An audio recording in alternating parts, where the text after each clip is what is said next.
Hi, welcome back to our YouTube channel. ಇವಾಗಿನ blog ಏನಂತ ಅಂದರೆ, ಇವತ್ತು ಮಂಡ್ಯ ಸ್ಟೈಲಲ್ಲಿ ಮೂಲಂಗಿ ಹುರ್ದೆಸ್ರು ಮಾಡ್ತೀನಿ.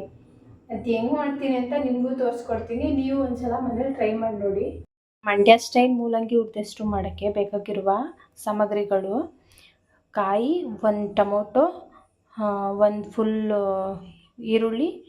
ಖಾರ ಜಾಸ್ತಿ ಬೇಕು ಅಂತಂದರೆ ಒಂದು 7-8 ತೊಗೊಳ್ಳಿ. ಖಾರ ಏನು ಬೇಡ ಅಂತಂದರೆ ಒಂದು 3-4 ಹಸಿಮೆಣ್ಸಿನ್ಕಾಯಿ ತೊಗೊಳ್ಳಿ. ಆಮೇಲೆ ಕೊತ್ತಂಬರಿ ಸೊಪ್ಪು, ಒಂದು ಗೆಡ್ಡೆ ಬೆಳ್ಳುಳ್ಳಿ ಬಿಡಿಸಿಟ್ಕೊಂಡಿದ್ದೀನಿ. ಆಮೇಲೆ 1-2 ಸ್ಪೂನು ಅಥವಾ 3 ಸ್ಪೂನು ಸಾಂಬಾರು ಪುಡಿ. ಇಷ್ಟನ್ನು ಹಾಕ್ಕೊಂಡು ಗ್ರೈಂಡ್ ಮಾಡ್ಕೊಳ್ಳಿ. ಫುಲ್ ನುಣ್ಣಗೆ ಗ್ರೈಂಡ್ ಮಾಡ್ಕೊಬೇಕು. ಆವಾಗಲೇ ಹೇಳಿದ್ನಲ್ಲ ಐಟಮ್ಸು, ಅದನ್ನೆಲ್ಲ ಹಾಕ್ಕೊಂಡು ನುಣ್ಣಗೆ ರುಬ್ಕೋಬೇಕು.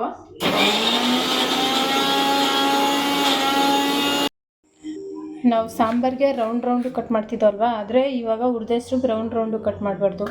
ಈ ಥರ ಉದ್ದುದ್ದು ಕಟ್ ಮಾಡಬೇಕು. ರೌಂಡು ಕಟ್ ಮಾಡಿದ್ರೆ ಬೇರೆ ಟೇಸ್ಟ್ ಬಂದುಬಿಡುತ್ತೆ. ಈ ಥರ ಉದ್ದುದ್ದು ಕಟ್ ಮಾಡಿ ಹಾಕಿದ್ರೆ ಸಾಂಬಾರು ಬೇರೆ ಥರ ಟೇಸ್ಟ್ ಬರುತ್ತೆ.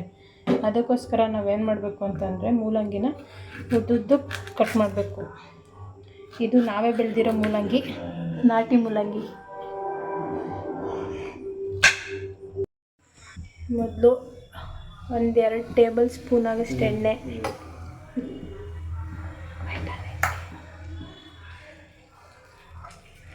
ಎಣ್ಣೆ ಸ್ವಲ್ಪ ಬಿಸಿ ಆಗಿರೋಕ್ಕೆ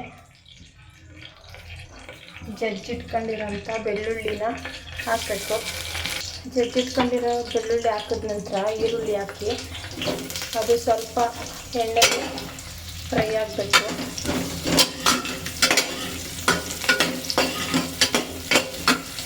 ವಾಶ್ ಮಾಡಿ ಇಟ್ಕೊಂಡಿರೋಂಥ ಬೇಳೆ ಹಾಕಬೇಕು.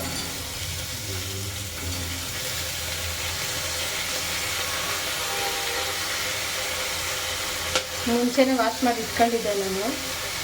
ಬೇಳೆನೂ ಎಣ್ಣೆಯಲ್ಲಿ ಫ್ರೈ ಆಗಬೇಕು. ಬೇಳೆನೂ ಹುರಿಬೇಕು.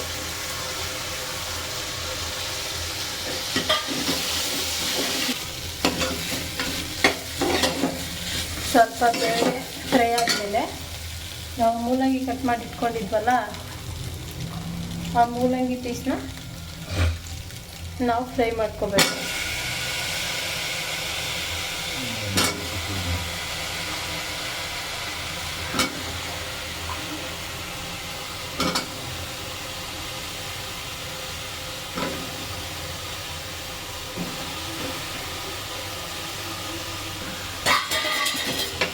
ಮೂಲಂಗಿನ ನಾವು ಎಣ್ಣೆಲಿ ಫುಲ್ಲು ಫ್ರೈ ಮಾಡ್ಕೋಬೇಕು. ಇಲ್ಲಿ ನೀರಿದೆಯಲ್ಲ, ನೀರೆಲ್ಲ ಡ್ರೈ ಆಗೋಂಗೆ ಫ್ರೈ ಮಾಡ್ಕೋಬೇಕು.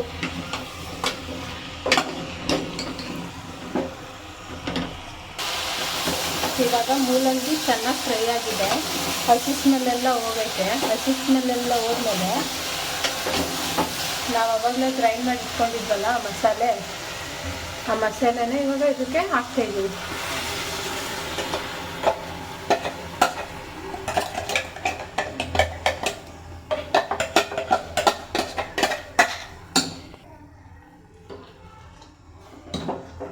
ಮಸಾಲೆ ಹಾಕಿ ಒಂದ್ಸಲ ಈ ಥರ ತಿರುಗಿಸಿ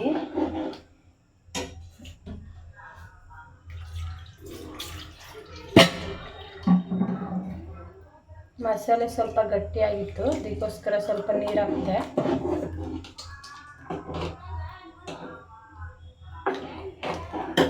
ಇವಾಗ ಮಸಾಲೆ ಹಾಕಿದ್ಮೇಲೆ ರುಚಿಗೆ ತಕ್ಕಷ್ಟು ಉಪ್ಪು ಹಾಕಬೇಕು. ನಾನು ಇಷ್ಟು ಉಪ್ಪು ಹಾಕ್ತಾಯಿದ್ದೀನಿ. ಏನಾದರೂ ಸ್ವಲ್ಪ ಸಪ್ಪೆ ಅನಿಸಿದ್ರೆ ಆಮೇಲೆ ಏನು ಸ್ವಲ್ಪ ಉಪ್ಪು ಆ್ಯಡ್ ಮಾಡ್ಕೊಳ್ಳಿ. ಇವಾಗ ಮಸಾಲೆ ಎಲ್ಲ ಆ್ಯಡ್ ಮಾಡಿದ್ಮೇಲೆ ಇವಾಗ ಕುಕ್ಕರ್ ಮುಚ್ಚಳ ಕ್ಲೋಸ್ ಮಾಡ್ತೀನಿ. ಇದು ಒಂದು 3 ವಿಸಿಲ್ ಆದರೆ ಸಾಂಬಾರು ರೆಡಿ ಆಗುತ್ತೆ.